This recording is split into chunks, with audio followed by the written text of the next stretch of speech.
Když jste tady, já takovouhle šanci tak často nemám, Patriku. Jak potřeba, že jsme si trošku zkusili ten repík? Repík. No ne, tak vy byste dělal, jak jste zvyklý, normálně. Čiže jako? Bych vám dal mikrák na to. Aha. Já mám svůj. Oni nám šoupnou, počkejte ještě, oni nám šoupnou něco, ale jich potřeba takovou základní školu, jako jak na to.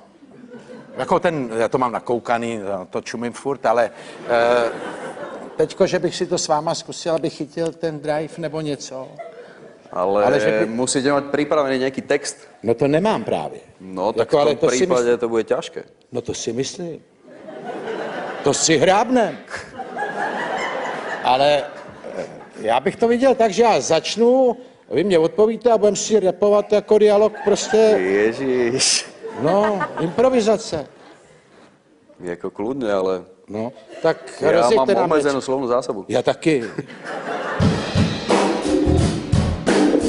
A teď mě řekněte, teď máme jako do rytmu normálně.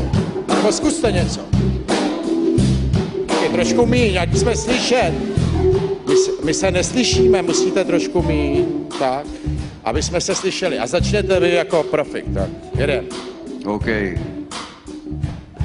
Nazdar.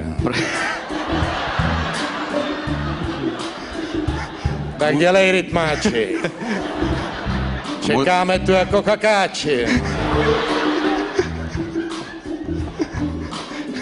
Tak pojď, kocoure, pojď.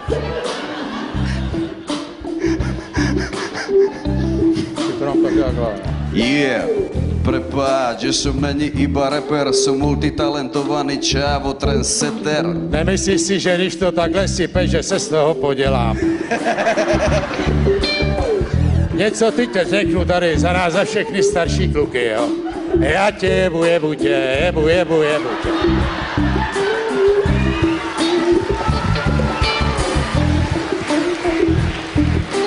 Tak pojď, jdeme dál. Nemusím sa predstavovať, každý ví, že som kokot. Niektorí ma milujú, niektorí ma majú dosť. Nemajú radi, keď im ja povím pravdu, do papule nemajú radi ľudí, ktorí majú něco na mě, nemůžeš furt žvanit jenom ty.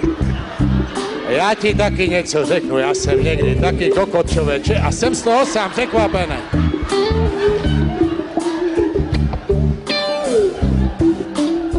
Nemám slov. Já taky ne. A nejsou potřeba, ne? Rytmus!